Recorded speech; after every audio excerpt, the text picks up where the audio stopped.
हे WhatsApp guys, कैसे हैं आप लोग। तो गाइस, क्या आपने कभी भी स्मोक फॉल देखा है। यहाँ स्मोक फॉल का मतलब होता है जैसे कि वाटरफॉल होता है वैसे होता है स्मोक फॉल।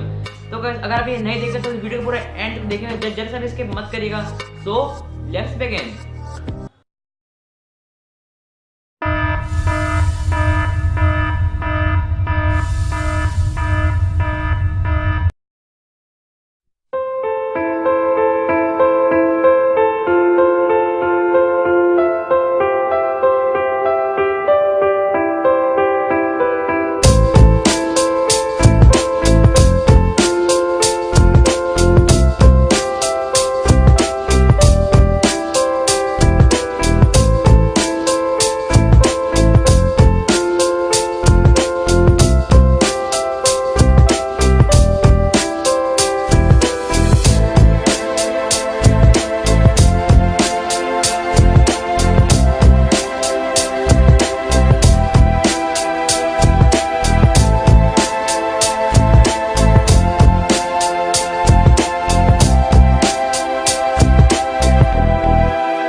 जैसे कि आपने स्मोक फॉल देख चुके हैं, तो अगर वीडियो अच्छी लगे तो वीडियो को लाइक जरूर से कर दीजिएगा। और इसके आगे बहुत ऑसम एक्सपेरिमेंट्स वीडियोस आने वाली है, तो जल्दी से हमारे चैनल को सब्सक्राइब कर दिए। तो मिलते हैं नेक्स्ट वीडियो में, तब तक के लिए बाय बाय।